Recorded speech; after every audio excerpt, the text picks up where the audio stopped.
Vamos a iniciar la primer parte de la revisión de patología neurológica, nuestro primer repaso, y empecemos recordando stroke. Entonces recordemos que cuando hablamos de stroke, lo dividimos en dos categorías. Lo dividimos en stroke de tipo isquémico y de tipo hemorrágico. Entonces tenemos por aquí hemorrágico y por acá de tipo isquémico. Recordemos que el mismo nombre lo está diciendo. Hemorrágico es que hubo una ruptura arterial. Entonces recordemos nuestro esquema de nuestro cerebro. Entonces imaginamos que no esté nuestro cerebro. Nuestro cerebro está siendo irrigado por algún vaso sanguíneo. Ese vaso sanguíneo básicamente va a ir entregando sangre para alimentar alguna zona de este cerebro. Si por alguna razón ese vaso sanguíneo se rompe, es decir, supongamos que aquí hay una ruptura de ese vaso sanguíneo, básicamente la sangre va a empezar a derramarse a otras zonas. Y ese derramamiento de sangre lo denominamos un stroke hemorrágico. Y ese stroke hemorrágico puede llevar a hemorragias o hematomas. Esas hemorragias o esos hematomas pueden empezar a expandirse y van a encontrar un punto en el cual no pueden expandirse más porque encuentran algún tipo de obstrucción en el cráneo. Dependiendo de la zona hacia donde se empieza a expandir, van a generar herniaciones. Entonces nos pueden aparecer las herniaciones cerebrales secundario a complicaciones del mismo stroke de tipo hemorrágico. Entonces es un punto importante. Ahora, si ese stroke en vez de ser hemorrágico es un stroke isquémico, recordemos el mismo punto, ese vaso sanguíneo va a entregar sangre a una zona cerebral.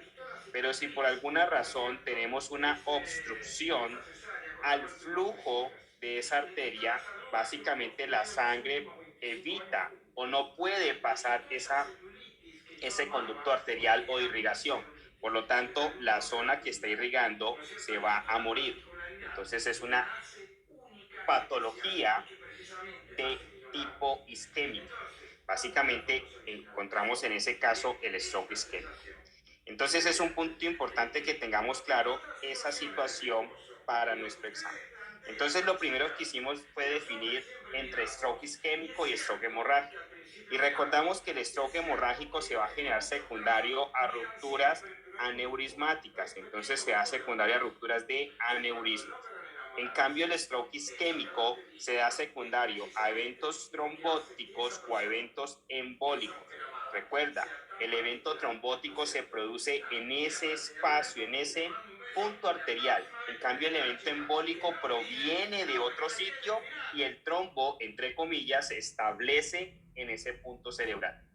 Entonces, ¿cuáles son las causas que nos pueden llevar a un stroke isquémico de tipo trombótico? Recordemos, el más importante es la hipertensión, pero tenemos factores asociados a la hipertensión. Entonces, también tenemos la diabetes mellitus, sobre todo la tipo 2, y los pacientes obesos. Entonces, nos aparece el síndrome metabólico. El tema embólico se asocia cuando ese trombo, entre comillas, porque el trombo lo llamamos en el evento trombótico, pero llamémoslo para el entendimiento académico, ese trombo ha viajado de otra parte.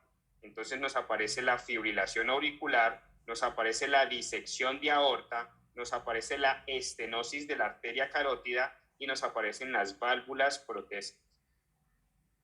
Recuerda que ese evento de stroke hemorrágico se puede deber a ruptura de aneurismas y nos aparecen dos aneurismas importantes. Pregunta de examen: el aneurisma tipo Charcot y el aneurisma tipo Berry. Entonces recuerda que el aneurisma tipo Charcot se va a asociar a qué tipo de arteria, a las lenticuloestriadas. Lenticuloestriadas.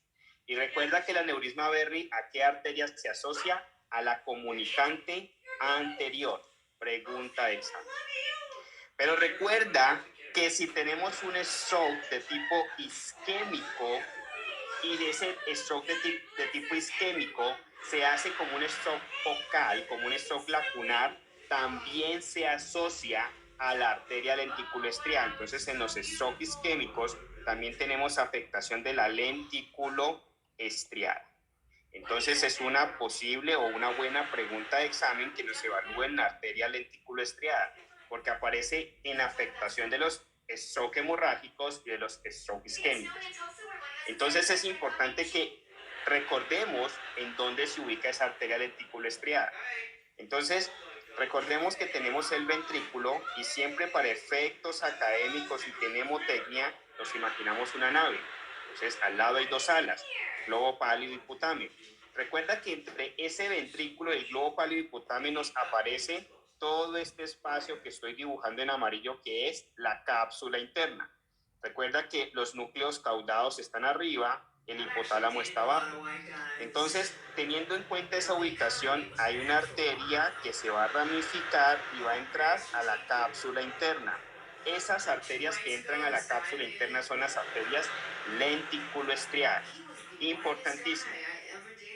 Entonces, ¿qué pasa si nos aparece una lesión aneurismática de una arteria lenticuloestriada? Se puede generar un sangrado de todo este espacio y eso va a llevar al aneurisma tipo Charcot. Pero ¿qué pasa si por el contrario es un paciente con aterosclerosis y sufre un evento isquémico por alteración en las arterias lenticuloestriadas? Entonces se genera un evento isquémico por afectación de las lenticuloestriadas. Importante, doctor. Ahora, otro punto importante es todo el tema de la arteria comunicante anterior. Entonces recordemos, la comunicante anterior está formando el polígono de Willis. Entonces recordemos, tenemos las vertebrales que se unen para formar la basilar.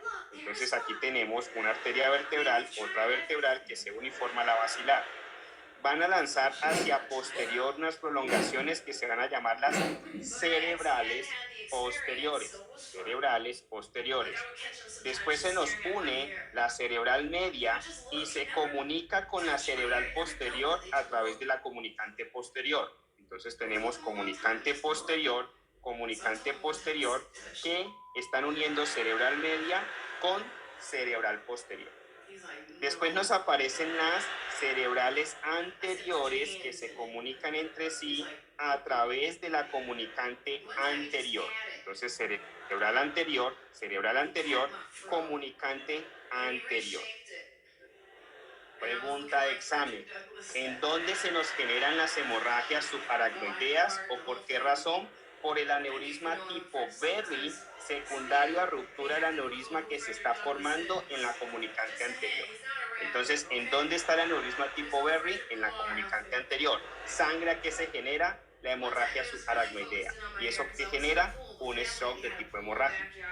Entonces, ¿en dónde está esa comunicante anterior? En este punto. Y recuerda que esto va a ser una pregunta fija de examen desde el punto de vista de neuroanatomía. ¿Por qué? Aquí se nos presenta el quiasma óptico. Aquí se nos presenta la silla turca. ¿Y qué está dentro de la silla turca? La prolactina, la glándula, que va a producir el prolactinoma. Entonces, es importante, posible pregunta de examen desde el punto de vista de fisiología endocrina, o desde patología endocrina, o desde oftalmología por la hemianopsia bitemporal que te hace el prolactinoma, o desde el punto de vista del aneurisma tipo Berry. Importante. No lo olvides, ¿cómo define el paciente cuando se le rompe un aneurisma de la comunicante anterior que denominamos el aneurisma tipo Berry? El paciente siempre lo define como la peor cefalea de su vida. No lo olvidemos. No olvidemos que la afectación de las lenticuloestriadas puede generar eventos isquémicos de tipo lacunar o eventos hemorrágicos, que es el aneurisma de Charcot, que produce la hemorragia intracerebral, La subaracnoidea es secundario aneurisma de la comunicante anterior, que es el Berry. Importantísimo, doctor.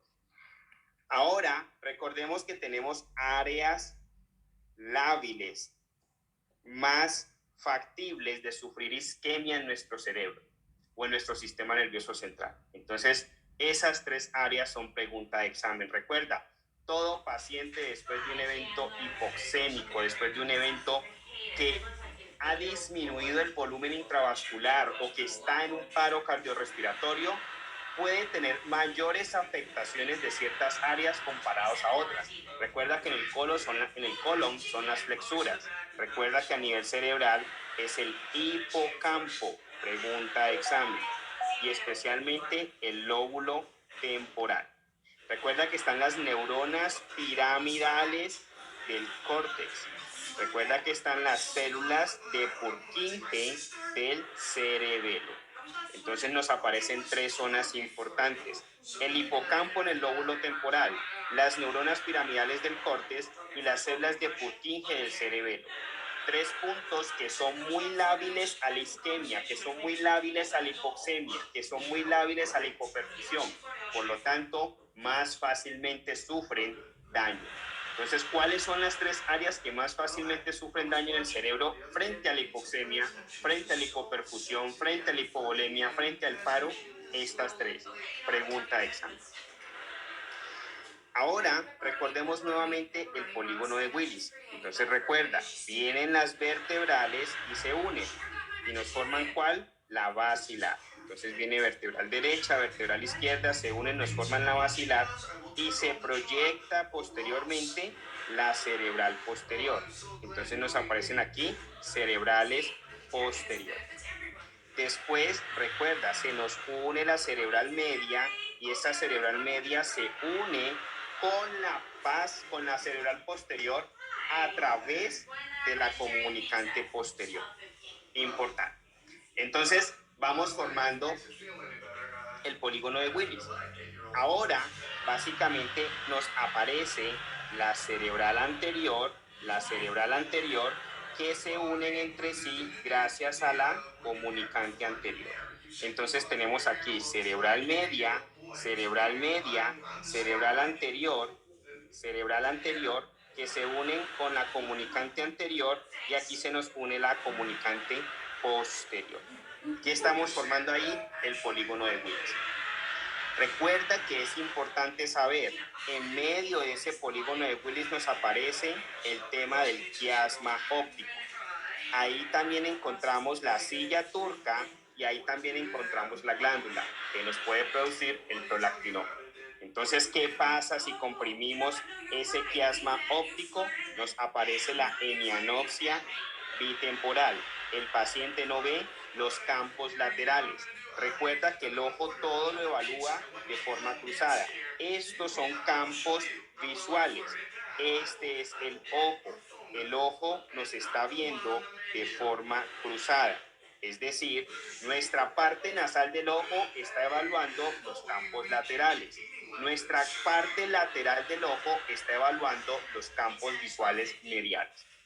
Entonces, ahí se nos asocia patología oftalmológica, se nos asocia patología endocrina, se nos asocia patología neurológica. Ahora, recuerda que las tres arterias que más nos va a preguntar el examen sobre daños isquémicos o afectaciones hemorrágicas que afecten esas áreas, básicamente van a ser la cerebral anterior, la cerebral media y la cerebral posterior.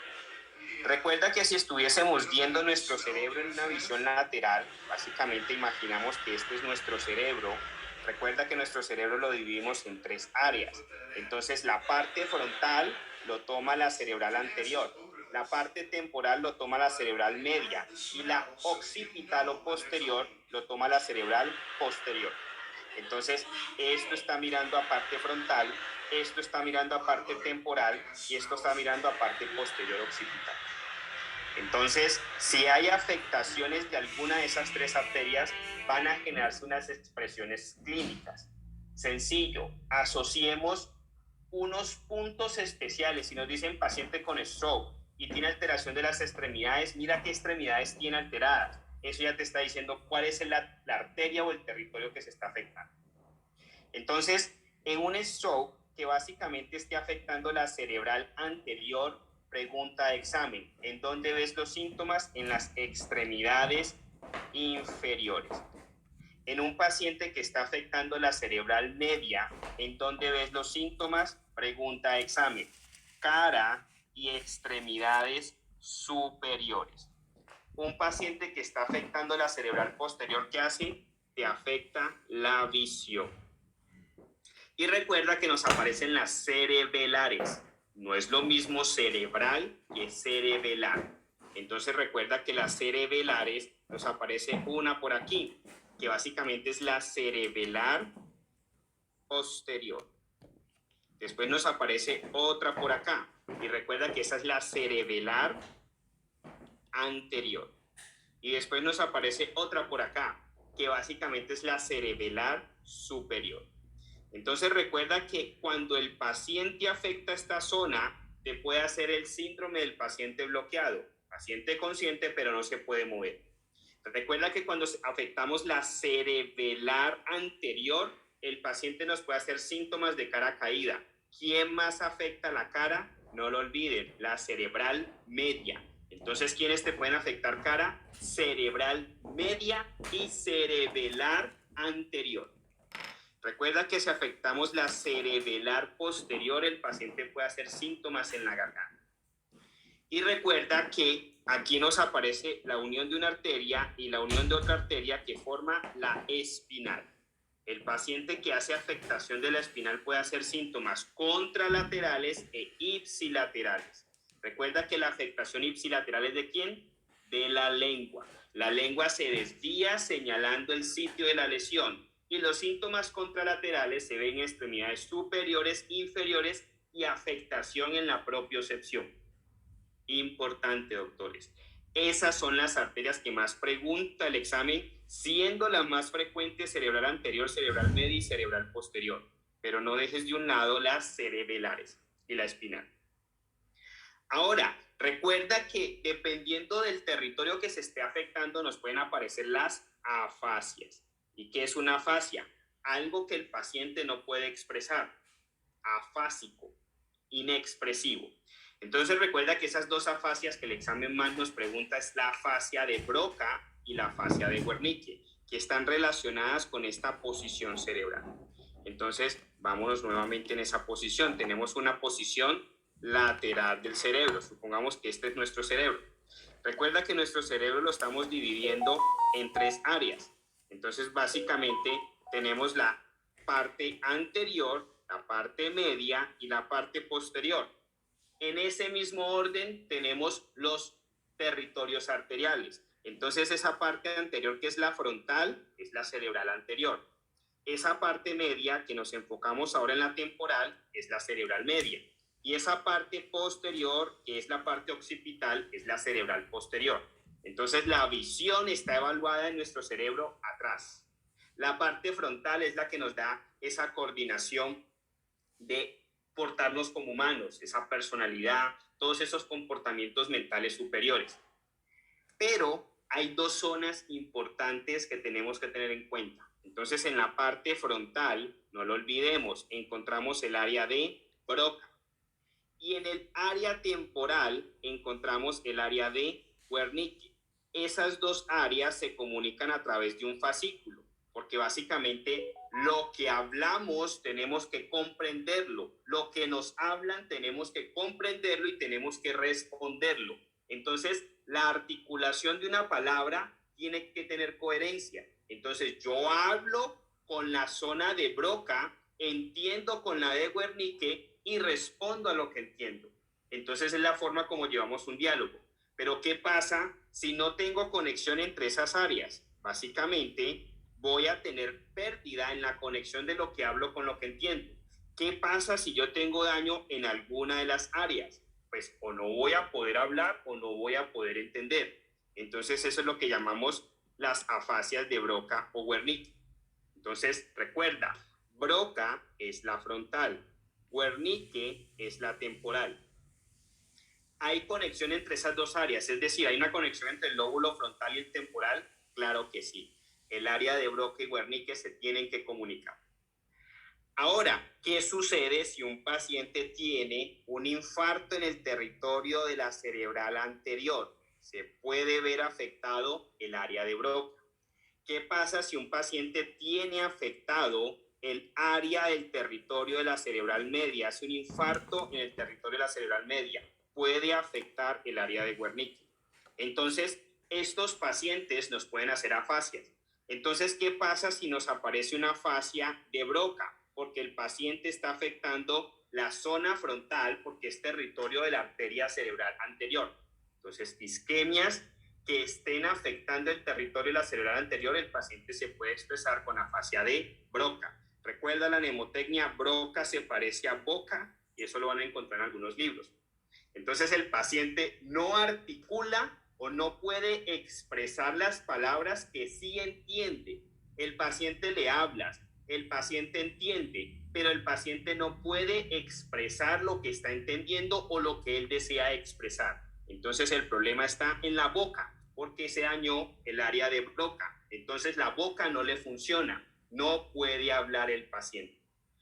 Típicamente tú le pasas a estos pacientes lápiz y papel y te pueden escribir lo que quieren expresar, pero cuando lo quieren hablar no pueden. En cambio, si un paciente hace afectación del territorio de la cerebral media, puede afectarnos el área de Wernicke. Y recuerda que el área de Wernicke es más entendimiento, más coherencia. Entonces, cuando tú le dañas esa área al paciente o cuando se le dañó secundario el estado del stroke, el paciente te habla bien. Entonces, por dar un ejemplo, el paciente te dice, Pato come vaca, Carlos, montaña, lejos. Entonces imagina que tú le dices, Carlos, ¿cómo te sientes? Y entonces Carlos te dice, Pato come vaca, Carlos, montaña, lejos. Tú dices, ¿qué quieres decir, Carlos? Y Carlos vuelve y te dice, come pato, vaca, Carlos, montaña, lejos. ¿Qué quieres decir, Carlos? Pero Carlos te pronuncia perfectamente pato, te pronuncia perfectamente come, vaca, Carlos, montaña, articula bien, porque el problema no está en Broca, el problema está en Wernicke. Entonces, es incoherente su prosa, es incoherente sus frases, pero bien articuladas. En cambio, el paciente con Broca posiblemente te dice pa, pa, pa, pa, co, co, co, co, va, ca, ca, ca, momo, y se empieza a frustrar. Porque él dice, yo sé lo que quiero decir, yo lo quiero decir, pero algo no me deja articularlo. ¿Por qué? Se le dañó el área de Broca. Entonces, básicamente, el paciente con Broca, cuando ya lo va a expresar de forma escrita, hay coherencia, pudo expresarlo, le entendimos lo que escribe, pero no lo puede articular. En cambio, el paciente con afasia de Wernicke lo expresa, pero de forma incoherente. No puede ajustar la coherencia de las palabras a pesar de que las pronuncia adecuadamente. Afasia de Broca, entonces, territorio de la cerebral anterior. Afasia de Wernicke, territorio de la cerebral media. Pregunta de examen. Entonces, hemos entendido esa visión general del stroke. Ahora, ¿qué pasa si sabemos que el paciente tiene stroke? Entonces, recuerda, pregunta de examen. ¿Qué es lo primero que tenemos que descartar cuando creemos o sospechamos un accidente cerebrovascular, un stroke en un paciente? Lo primero que hay que descartar es, ¿sangra o no sangra? ¿Es una isquemia o es una hemorragia? Es lo que hay que descartar porque es lo que nos define hacia dónde nos movemos. Y recuerda, cada minuto en un paciente con un stroke cuenta mucho, es valioso. Entonces, tenemos el stroke. Entonces vamos a decir, necesitamos saber si ese paciente está sangrando o no, si es un stroke de tipo isquémico o es un stroke de tipo hemorrágico. Entonces, ¿qué le hacemos? No lo olviden, pregunta de examen, un CT scan sin contraste. Sin contraste podemos ver si hay sangre o si no hay sangre. Entonces, el CT scan nos está diciendo, sin contraste, no hay sangre o sí hay sangre. Entonces, si el CT scan dice si hay sangre, eso es un stroke de tipo hemorrágico. ¿Y qué hay que hacer en ese paciente? Básicamente, probablemente el paciente va a tener síntomas por la hipoperfusión y por la compresión o por el derramamiento de sangre en el espacio en donde se está llevando. Entonces, ese paciente hay que llevarlo a neurocirugía lo más pronto. Probablemente, recuerda, neurocirugía o le va a hacer una craneotomía para descomprimir o le va a poner un clip para que deje de sangrar o le va a hacer un collo. Pero si el paciente es un stroke de tipo isquémico, ahí es donde entra el equipo de neurología, medicina interna. Básicamente es manejo médico. Entonces, incluso hay veces puede entrar de cierta forma neurocirugía intervencionista o radiología intervencionista, o si hay un internista que sea intervencionista, pues lo hará, pero en algunas situaciones se puede entrar a hacer intervencionismo. Pero el punto importante es que el manejo es médico, no es de abrir al paciente, no es de hacer una craniotomía, a no ser que el isquémico se convierta en hemorrágico, porque puede suceder que un ACV, un stroke de tipo isquémico, se vuelva hemorrágico. Entonces recuerda que el examen nos va a enfocar, ok, es isquémico, entonces el examen quiere saber si le vamos a colocar TPA a ese paciente. Recuerda el mecanismo de acción del TPA, pregunta de examen. Lo que hace es tomar el plasminógeno, convertirlo a plasmina para que la plasmina, ¿qué hace? Va y revienta el coágulo. ¿Y cuál es el resultado de reventar coágulo? Dímero D. Entonces, la TPA es un mecanismo también natural de nuestro cuerpo para reventar coágulos. Ahora, ¿qué sucede? ¿Qué quiere saber el examen? Estos doctores que estamos evaluando en el Step 1 saben para qué sirve el TPA, saben cómo funciona el TPA, saben cuándo deberíamos de colocar TPA. Entonces recuerda, el punto importante es que este paciente tiene un sangrado no, tiene un ACV, un stroke de tipo isquémico. ¿Qué no queremos? Que se vuelva hemorrágico. No queremos eso. Pero ¿qué queremos también? Queremos desobstruir a ese paciente. Entonces, el miedo frente a la trombolisis es convertir el ACV isquémico en hemorrágico. Entonces tenemos que hacernos las preguntas, ¿cómo evitamos volverlo hemorrágico?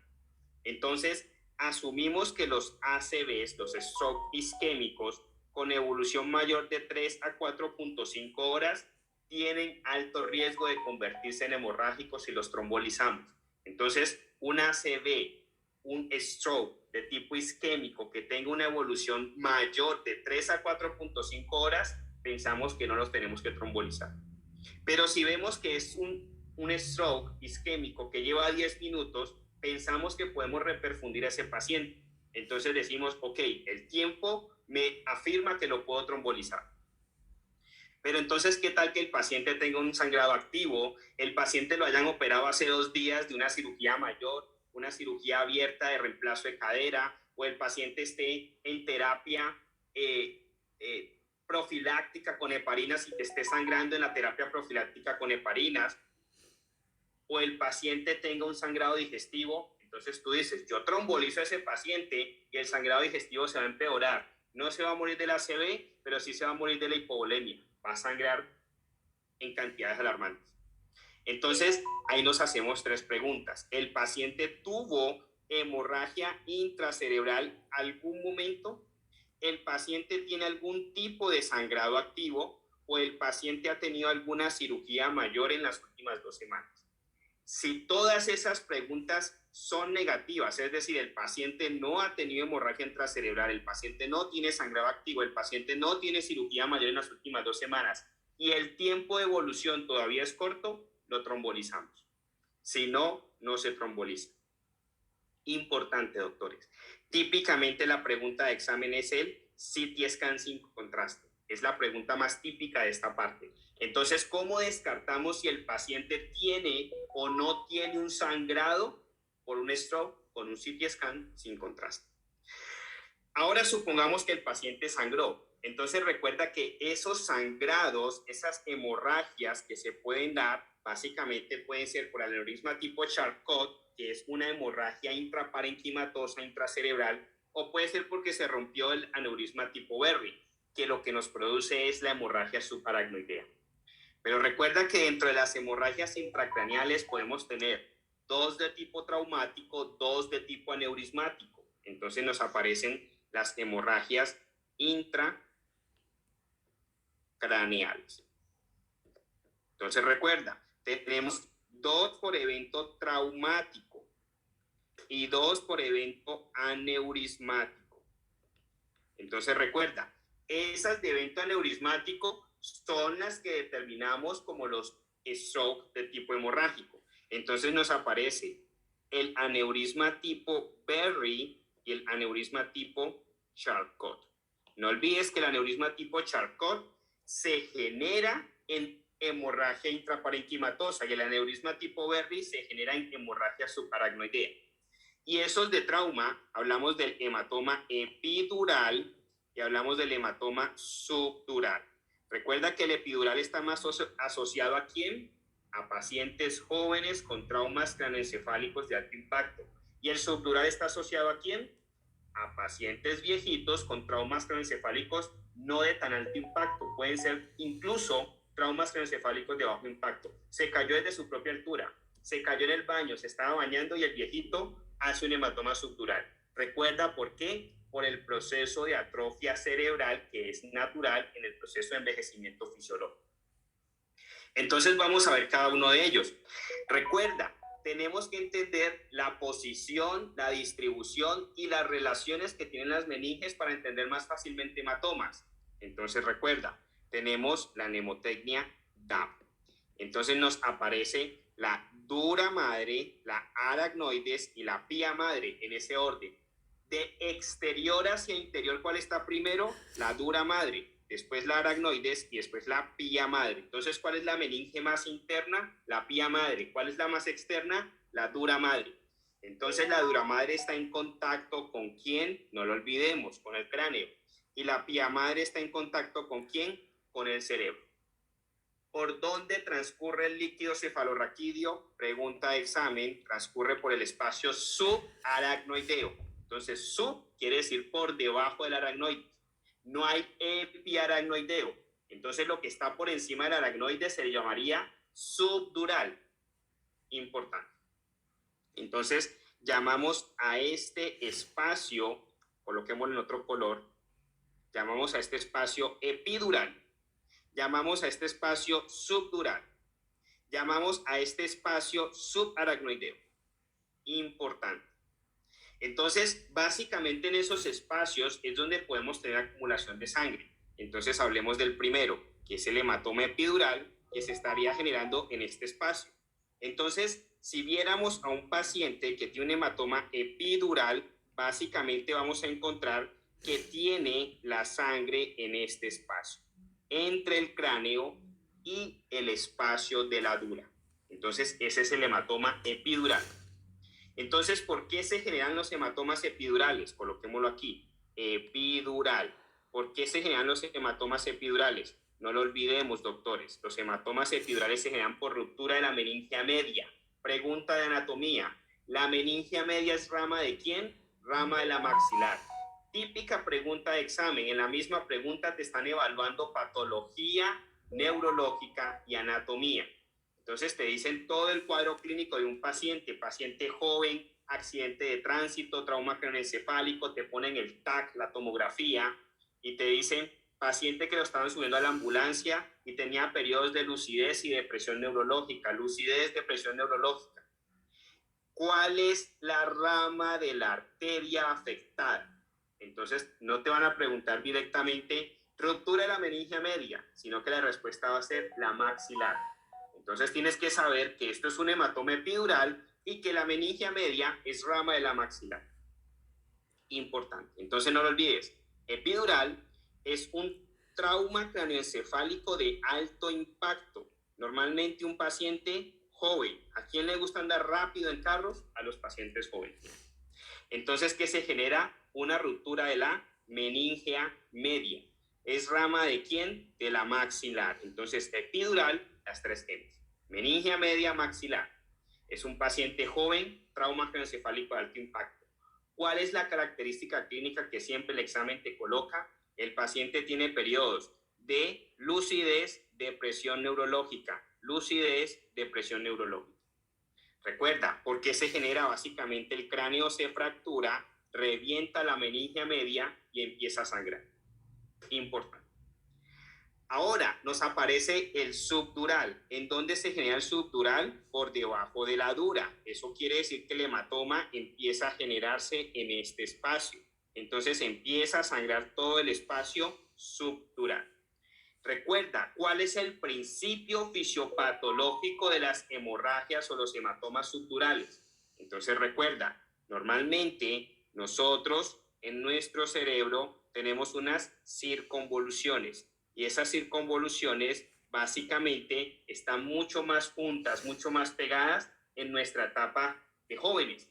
A medida que vamos envejeciendo, se empieza a generar atrofia de los tejidos, proceso de envejecimiento fisiológico normal.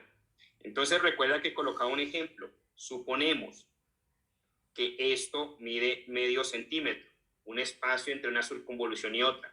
Pero ahora en nuestro proceso de envejecimiento, eso pasa a medir 2 centímetros. Entonces, básicamente tenemos ampliado el espacio de las circunvoluciones por atrofia fisiológica normal. Eso se ve reflejado en las meninges. Entonces, básicamente, recordemos las meninges, mnemotecnia DAP. Tenemos la dura madre, la aracnoides y la pía madre. Entonces, supón que ese espacio, en el espacio subdural, básicamente, imaginemos que cuando éramos jóvenes nos medía medio centímetro y ahora viejos se nos amplía a 2 centímetros. Entonces, básicamente, ese espacio se amplió y resulta que esa ampliación obliga a que las venas, unas venas que se llaman las venas del puente, se estiren. Entonces, imaginemos que en la juventud teníamos esas venas así, resistían un poquito la estiración, no se iban a reventar porque no estaban tensionadas. Pero ahora en nuestra vejez, como esos espacios se han separado, entonces ahora se ven bastante tensionadas. Y un mínimo trauma hace que se revienten, entonces se revientan las venas del puente. ¿Qué empieza a generar eso? Sangrado en todo este espacio. Ese espacio, ¿cómo se llama? El espacio subdural. Entonces, los traumas, incluso de bajo impacto en pacientes ancianos, pueden generar ruptura de las venas del puente y se generan sangrados o hematomas subdurales.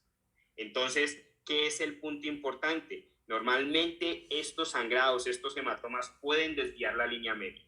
Entonces, nos aparece que la tomografía del epidural, la sangre se ve de esta forma.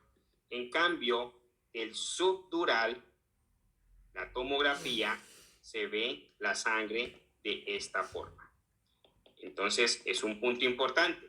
Puedes identificarlo a través de la imagen en tu examen, puedes identificarlo a través de la clínica, a través de la edad y a través de la arteria o el vaso sanguíneo, en el caso del subdural, la vena que se ha roto.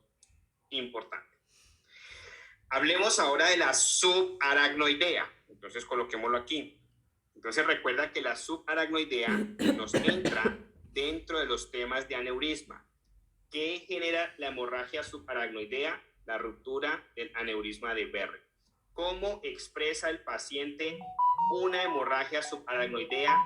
Descripción típica del examen. Es el peor dolor de cabeza de mi vida. Nunca había sentido un dolor de cabeza como este. Entonces, si el paciente te está diciendo que tiene el peor dolor de cabeza de su vida, el paciente está consciente y te dice the worst headache. Siempre te describen eso en el examen. Cuando te digan the worst headache, tú inmediatamente dices, esto es un paciente con hemorragia subaracnoidea. Entonces, recordémosle esa parte. Entonces, la hemorragia o hematoma subaracnoideo. Entonces, ¿qué sucede? Primer punto, ruptura del aneurisma de Berry. Entonces, Berry, aneurisma. El paciente se le rompe el aneurisma de Berry.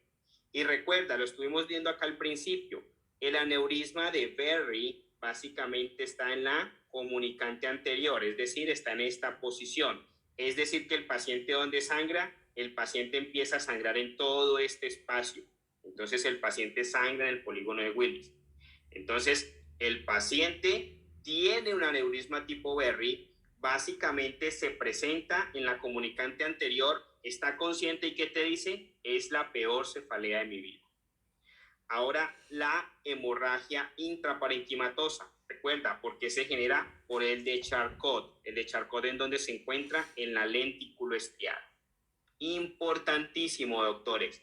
Hay que tener muy en cuenta eso. Entonces, el paciente te expresa muchas veces que tiene cefalea, sobre todo en el aneurisma tipo Berry. Entonces, es importante entender los puntos de cefalea. Entonces, recuerda, cuando hablamos de cefalea, comentamos, hay cefalea primaria, hay cefalea secundaria. Esa cefalea primaria tiende a ser más causas comunes, pero esa cefalea secundaria puede ser por situaciones más alarmantes. Entonces, cuando hablamos de cefalea, hablamos de signos de alarma. ¿Cuáles son esos signos de alarma? Entonces recuerda, el paciente te hace fiebre con cefalea, posiblemente es una meningitis. El paciente te hace déficit neurológico, posiblemente tiene un hematoma o tiene un stroke. El paciente tiene una cefalea de rápida instauración en un paciente más de 50 años, puede ser una masa. El paciente tiene náusea y vómito, el paciente puede tener algún tipo de proceso infeccioso. El paciente se instauró súbitamente y dice que es la peor cefalea de su vida, entonces piensa que el paciente te está haciendo una hemorragia subaracnoidea. Entonces, ¿cuáles son los signos de alarma? Fiebre, déficit neurológico, paciente mayor de 50 años con cefalea crónica, náusea o vómito, o la cefalea es súbita y el paciente dice que es la peor de su vida. Si el paciente tiene alguno de estos signos de alarma, estúdialo. Normalmente, ¿cómo lo estudiamos? Con CT scan, con punción lumbar o con biopsia. CT scan me está viendo stroke, me está viendo posibles masas, punción lumbar me está viendo infecciones, biopsia también me está evaluando masas. Entonces es importante.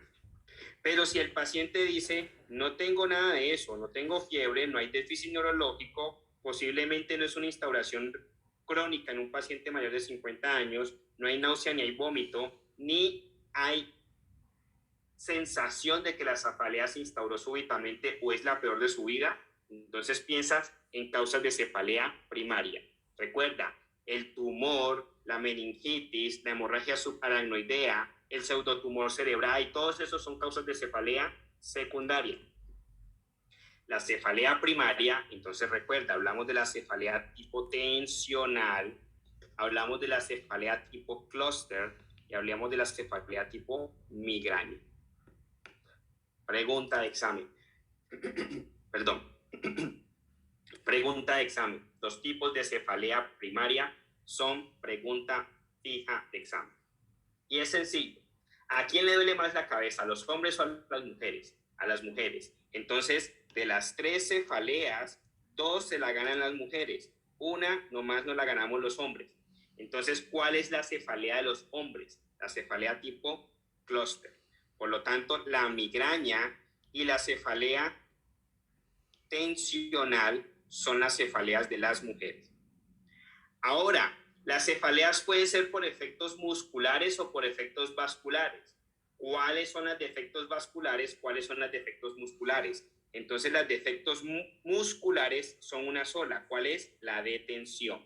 Las de efectos vasculares son las demás, clúster y migraña. Entonces, tenemos que la cefalea de tensión es una cefalea musculoesquelética típica en las mujeres. En cambio, la cefalea clúster es una cefalea vascular típica en los hombres y la cefalea de migraña es una cefalea vascular típica en las mujeres.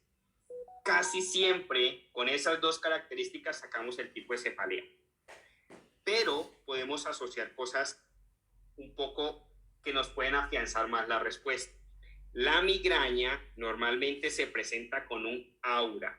¿Qué es un aura? El paciente percibe algo que le avisa que va a llegar el dolor de cabeza. Un olor, náusea, vómito, sensación de mareo, sensación de adormecimiento de alguna extremidad y ya entiende que eso se asocia como aviso a que va a empezar la migraña. Entonces, las migrañas se pueden asociar a auras. Ahora, el clúster se puede asociar a Horner o a lacrimación del lado del ojo en donde tiene la cefalea. Entonces, ¿a qué se asocia migraña? Auras. ¿A qué se asocia el clúster? A Horner. Importante, al síndrome de Horner. Ahora, el tratamiento de clúster, recuerda que se puede hacer con oxígeno. Al paciente se le puede poner oxígeno o se le puede colocar, si no mejora, sumatriptan. Entonces, en agudo, oxígeno o sumatriptan.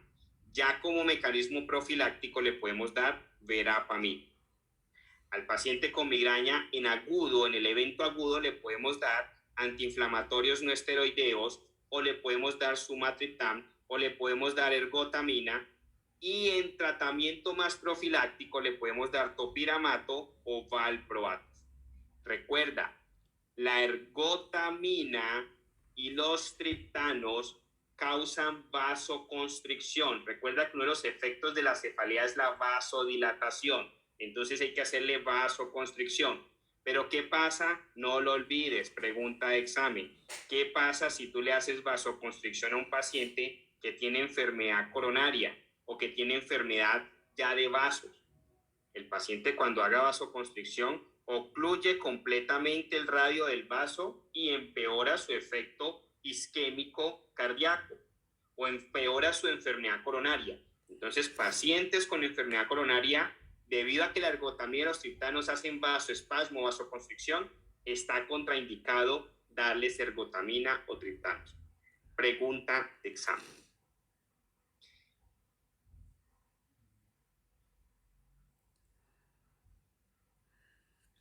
Vamos a hablar ahora sobre convulsiones.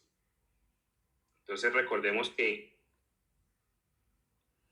cuando estuvimos hablando sobre convulsiones, básicamente definimos que lo que más nos puede generar identificación o diferencia entre una convulsión y un síncope es el estado postictal. Entonces, si vemos un postictal en un paciente que ha perdido la conciencia, pensamos que es una convulsión. Si no vemos postictal en un paciente que ha perdido la conciencia, pensamos más que es un síncope.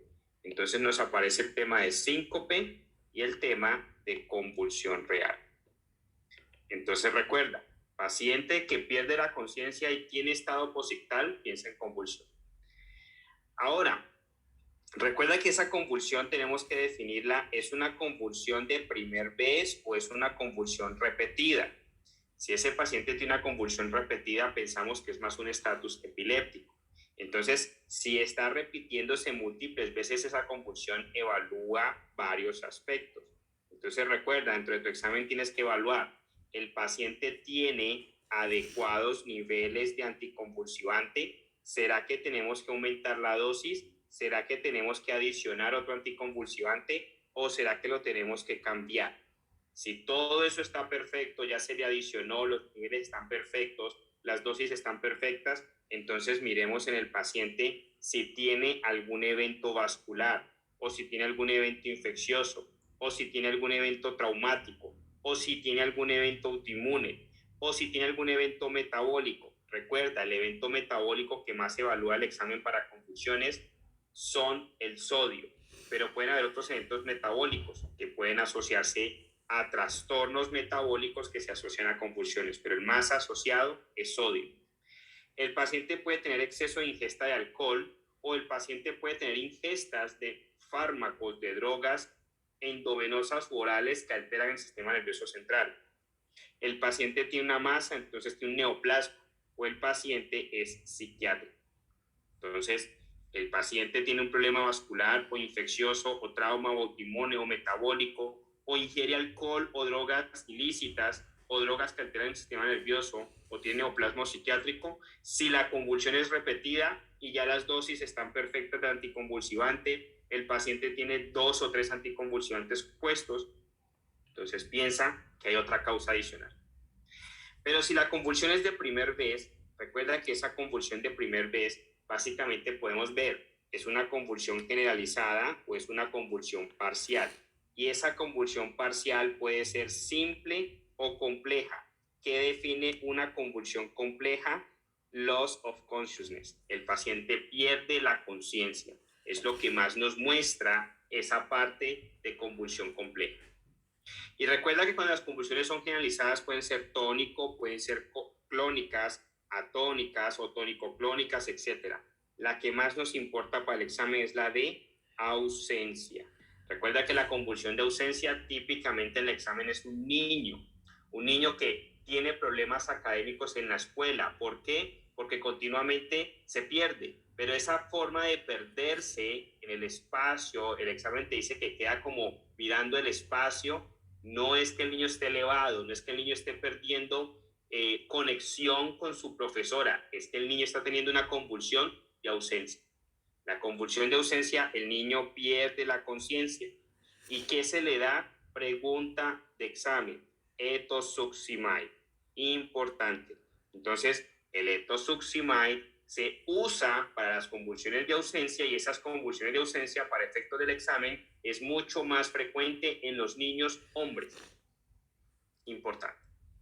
Recuerda que si un paciente está convulsionando, básicamente tenemos que ver la convulsión ya paró o la convulsión está activa. Si la convulsión está activa, hay que pararla como sea, porque si no el paciente puede generar daño neurológico. Entonces, esa convulsión que está activa, típicamente lo primero que usamos son las benzodiazepinas. Recuerda, ¿cuál es la benzodiazepina que más usamos en ese caso? Lorazepam. El paciente no le para con lorazepam, le vamos a dar fosfenitoína. No le para con fosfenitoína, le damos midazolam. No le para con midazolam, le damos propofol. No le para con propofol, le damos fenobarbital. Recuerda, después de darle midazolam, el paciente nos puede hacer depresión respiratoria, entonces muy probablemente toque intubar. Logramos parar esa convulsión, típicamente lo logramos parar con benzodiazepinas, entonces ahora nos vamos, ok, ya le paró la convulsión al paciente, ¿qué hacemos? Entonces vamos a hacer profilaxis, evitemos que le vuelvan futuras convulsiones, entonces se le puede colocar levetiracetam, valproato o lamotrigine. Pregunta de examen, lamotrigine, recuerda la mnemotecnia Luis Carlos Escobar. Entonces, para profilaxis, vamos a darle a ese paciente levetiracetam, valproato o lamotrigine. Pero cada que nos hablen de lamotrigine o pensemos en lamotrigine, pensemos en Luis Carlos Escobar. Lamotrigine, carbamazepina, etosuximay. Etosuximay, ¿para qué lo damos? Convulsiones de ausencia. Lamotrigine, ¿para qué lo vamos a dar? Como mecanismo preventivo de futuras convulsiones. Pero acordémonos que con carbamazepina y etosuximay, el lamotrigine pueden producir pregunta fija de examen, síndrome de Stevens-Johnson. Todo efecto no deseado de un fármaco es posible pregunta de examen. Entonces, de esta forma hemos repasado nuevamente convulsiones. Ahora vámonos al repaso de trastorno del movimiento. Entonces, recordemos, trastorno del movimiento. Entonces, recordemos que cuando hablamos de trastorno del movimiento, planteábamos que el movimiento es un equilibrio. Básicamente, algo estimula el movimiento y algo deprime el movimiento. Los estimuladores del movimiento no son malos, ni los depresores del movimiento son malos. Lo malo es el desbalance. Entonces, si yo tengo exceso de estimulador del movimiento, voy a hacer corea, voy a hacer movimientos semibalísticos. Si yo tengo depresión del movimiento, puedo hacer rueda dentada, puedo hacer alteraciones del movimiento, puedo hacer marchas atáxicas. Entonces, ni uno ni lo otro, es un equilibrio. Entonces, cuando se estimula demasiado el movimiento, vienen los trastornos hiperkinéticos. Entonces, recuerda, hablamos del essential tremor, hablamos del intention tremor y hablamos del Huntington. Pregunta de examen. Cuando tenemos déficit del movimiento, básicamente hablamos de los estados hipokinéticos. En ese caso hablamos del Parkinson. Pregunta de examen.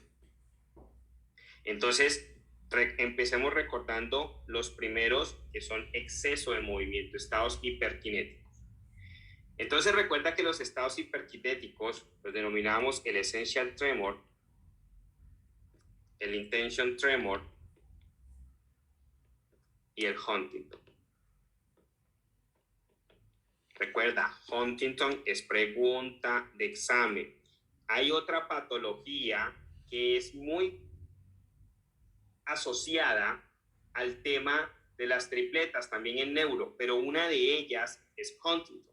Recuerda que Huntington se da por expansión de tripletas CAG. Recuerda que el essential tremor es herencia familiar. Recuerda que el intention tremor es una disfunción cerebral. Entonces, recuerda cómo los evaluamos.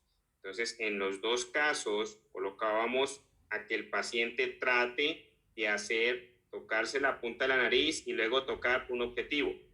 Entonces, recuerda que en las dos situaciones le estamos pidiendo al paciente, por favor, tócame ese objetivo. En este caso, ponemos como objetivo ese centro. este punto central. Entonces el paciente en el essential tremor, recuerda que el paciente se va con temblor, pero logra tocar el punto. En cambio, el paciente con intention tremor, cada vez que se acerca, aumenta la base del temblor y no logra tocar el punto que se le pide. En los dos casos, el diagnóstico es netamente clínico. El punto es que el essential tremor es de herencia familiar y el intention tremor es disfunción cerebral. El essential tremor lo podemos tratar con propranolol, en cambio el intention tremor no. Pregunta de examen, fija, Huntington. Entonces saquemos un espacio aparte para Huntington. Entonces cuando vamos a hablar de Huntington, básicamente estamos hablando de un trastorno del movimiento, no lo olvides, hiperkinético. Recuerda que se da por dos mecanismos bioquímicos que te van a evaluar. Uno es anticipación y el otro es expansión. Entonces recuerda, el principio de esto está en la edad y el principio de esto está en la parte del ADN. Recuerda que es normal tener repeticiones. Recuerda que es normal tener ciertas tripletas que se repitan exactamente iguales en una cierta cantidad de veces, pero pequeña. Pero cuando esas repeticiones empiezan a ser importantes, 200, 300, 1000 repeticiones, 2000 repeticiones, empiezan a generarse patologías. Una de ellas es Huntington. Huntington pregunta en neuropatología o pregunta en bioquímica. ¿Por qué? Por la expansión de tripletas, por el mecanismo de anticipación y expansión. Entonces esa expansión básicamente es de CAG N veces, pero en cantidades alarmantes. Entonces recuerda que la misma CAG nos sirve como mnemotecnia. El paciente con Huntington destruye el núcleo caudado. Entonces, caudado. El paciente con Huntington deprime los niveles de acetilcolina. Y el paciente con Huntington te hace disminución de los niveles de GABA. ¿Y GABA qué es? Un neurotransmisor inhibitorio. Entonces, como están caídos los niveles de GABA, el paciente te empieza a hacer corea, empieza a hacer movimientos involuntarios. Entonces, Huntington se define como una patología por expansión de trinucleótidos que genera destrucción del núcleo caudado, caída en los niveles de acetilcolina y de GABA, lo cual conlleva a movimientos de tipo corea. Este problema es autosómico dominante. Importante, ¿qué es autosómico dominante? Que solo necesita un alelo para que se exprese la patología. En cambio, el autosómico recesivo necesita dos. Entonces, en el autosómico recesivo, si tienes nomás uno, eres portador. Entonces, los portadores solamente existen en las patologías autosómicas recesivas. En las patologías autosómicas dominantes no hay portadores, porque con que el paciente tenga uno alterado, ya expresa la patología. Entonces, si tiene uno, tiene patología. Si tiene dos, tiene patología. Por eso los autosómicos recesivos tienen portadores, los autosómicos dominantes no. Entonces, este paciente típicamente cuando empieza a destruir el caudado, empieza a hacer toda esa patología de falta de conexión de su parte personal, de su parte de comportamiento al movimiento. Y el paciente puede generar estados demenciales. Y esa parte de demencia lo puede llevar a que el paciente se suicide o puede llevar a que el paciente le haga daño a sus familiares, incluso a matarlos. Típica pregunta del examen, estos pacientes tienden a morirse por suicidios. No hay nada que hacer, no hay tratamiento para el Huntington. Entonces es importante, cada que nos hablen de Huntington, siempre pensemos en las patologías de expansión de tripletas. Típica pregunta de examen. Hay otra patología neurológica, por ejemplo, la ataxia de Friedreich, también se genera por expansión de trinucleótidos. Y eso lo que va a hacer es generar daños a nivel de la médula espinal. ¿Por qué? Porque se genera una patología de daño mitocondrial. Pero por ahora importante, tengan muy claro Huntington. Huntington es una patología de expansión de trinucleótidos. Hablemos ahora del otro lado. Recuerda que tenemos trastornos del movimiento por estado hiperkinético, pero también podemos tener trastornos de movimiento por estados hipokinéticos. Entonces, en el estado hipokinético nos aparece el Parkinson. Recuerda que en Parkinson, pregunta fija de examen, te van a integrar bioquímica, te van a integrar patología de piel, te van a integrar farmacología, te van a integrar fisiología neurológica y te van a integrar patología neurológica. Entonces, importante. Entonces, cuando hablamos de Parkinson, tenemos que entender ruta metabólica, la fenilalanina. Fenilalanina, aminoácido esencial que fabrica un aminoácido no esencial que es la tirosina. Para convertir fenilalanina a tirosina se necesita ¿qué? Fenilalanina hidroxilasa y también se necesita ¿qué? Tetrabioptereno como cofactor.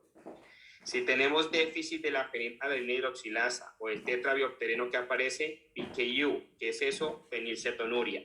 Si aumentan los niveles de fenilalanina, se cae la tirosina, entonces hay que suplementar en ese paciente tirosina. La tirosina es un aminoácido no esencial, pero en los pacientes con fenilcetonuria se vuelve esencial, importante. Entonces, ¿qué se hace en los pacientes con fenilcetonuria? Se les da dietas que no tengan fenilalanina, se les reemplaza tirosina, importante.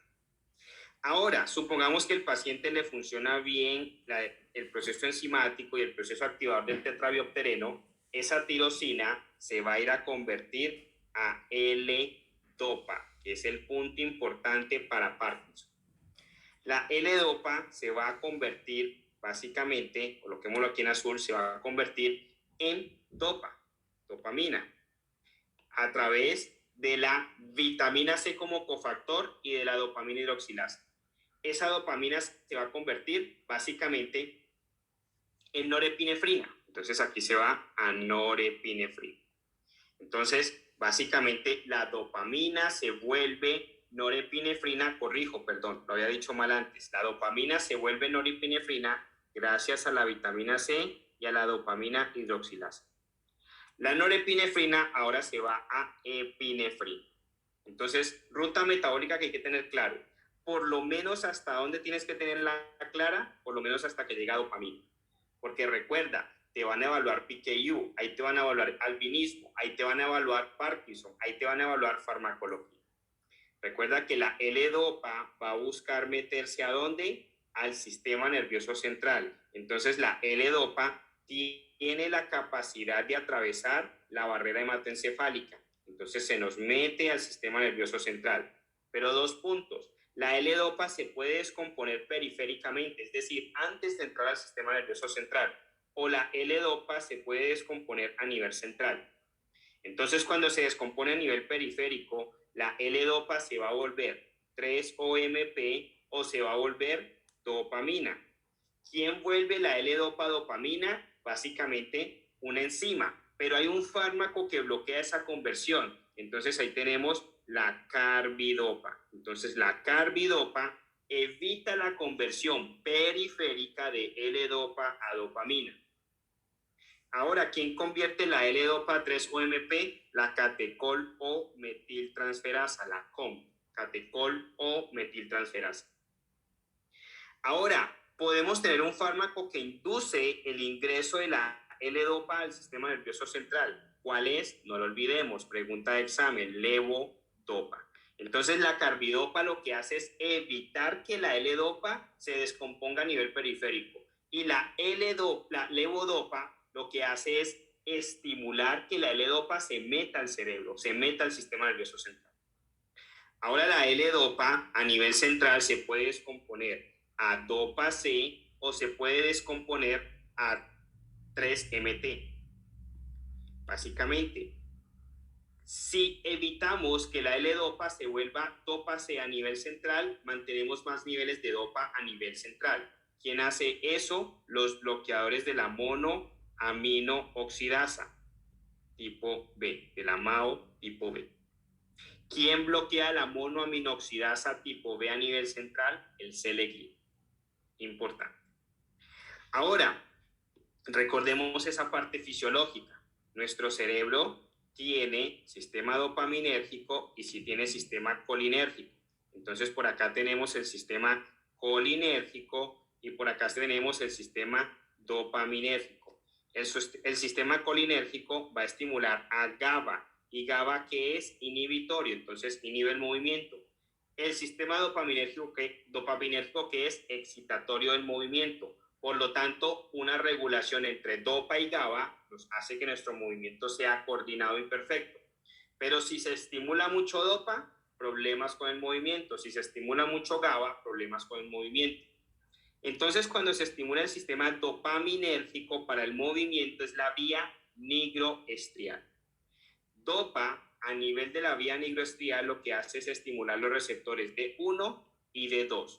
Los receptores D1 van directamente a estimular el movimiento. Los receptores D2 lo que hacen es bloquear a GABA.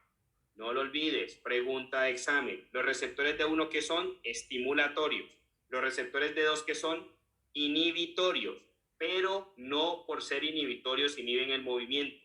Son inhibitorios de GABA. Y al bloquear GABA permiten el movimiento. Importante. ¿Y GABA qué hace? GABA bloquea a dopamina. Entonces podemos tener fármacos que nos estimulan los niveles de dopamina para estimularnos el movimiento. Entonces, esos fármacos agonistas de la dopamina, recuerda, tenemos la bromocriptina,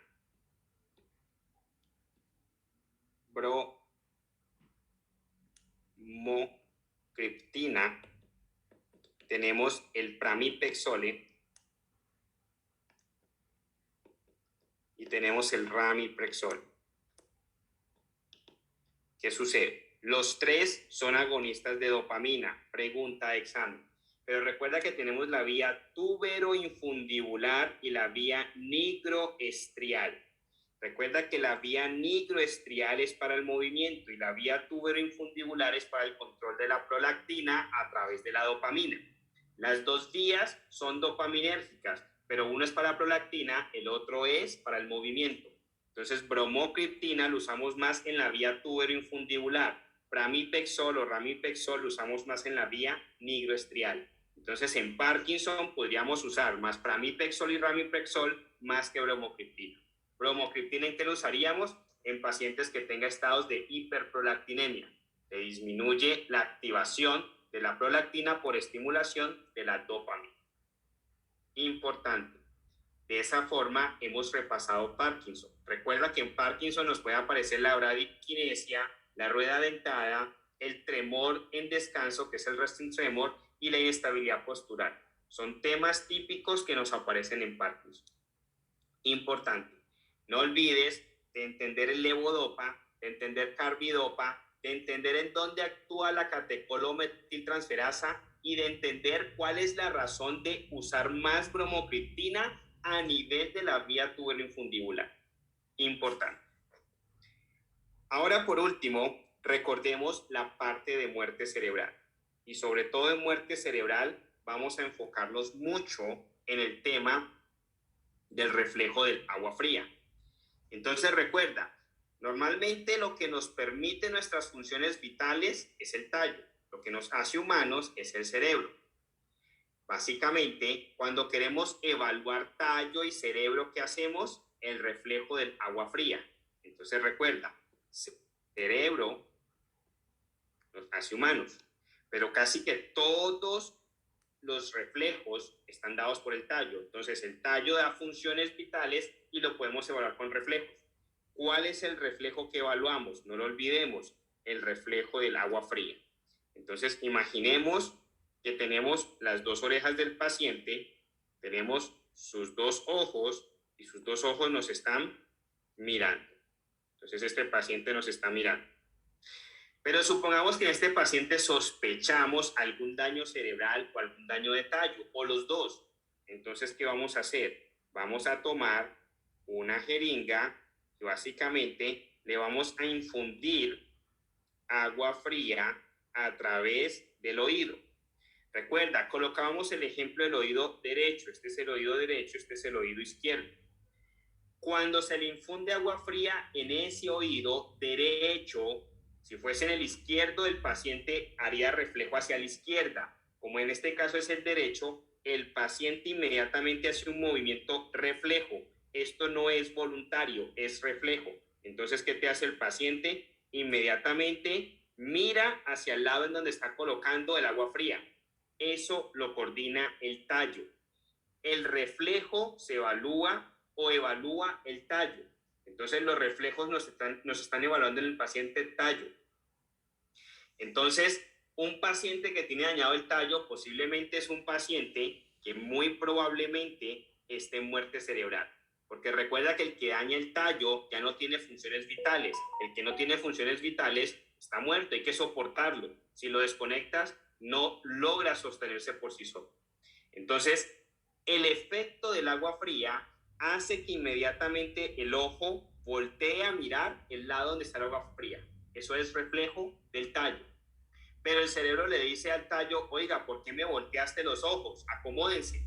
Entonces el cerebro va a empezar a acomodar los ojos en un efecto de nistagmo. Entonces recuerda, empieza a acomodarlo en efecto de nistagmo hasta que los logra acomodar. Entonces en efecto de nistagmo hasta que los logra acomodar.